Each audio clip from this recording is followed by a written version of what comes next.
భారత్తో 3 వన్డేల సిరీస్ను ఇంగ్లాండ్ 2-1 తేడాతో కైవసం చేసుకుంది. లార్డ్స్లో జరిగిన సిరీస్ నిర్ణయాత్మక 3వ వన్డేలో ఆతిథ్య ఇంగ్లాండ్ 27 పరుగుల తేడాతో విజయం సాధించింది. తొలుత బ్యాటింగ్ చేసిన ఇంగ్లీష్ జట్టు 3 వికెట్ల నష్టానికి 387 పరుగుల భారీ స్కోర్ చేసింది. వన్డేల్లో భారత్పై ఇంగ్లాండ్కు ఇదే అత్యధిక స్కోర్. ఈ భారీ లక్ష్య ఛేదనలో టీమిండియా పోరాడి ఓడింది.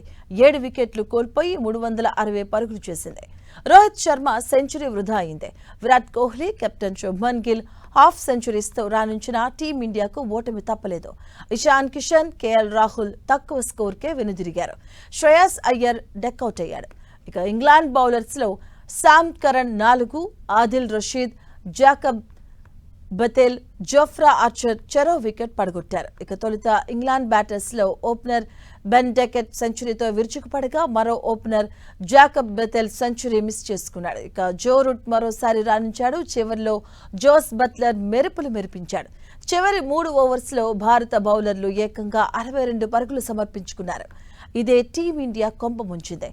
ప్రసిద్ధ్ కృష్ణ 2, ప్రిన్స్ యాదవ్ 1 వికెట్ తీశారు. ఈ మ్యాచ్లో భారత బ్యాటర్స్ రోహిత్ శర్మ పలు రికార్డులు సృష్టించాడు.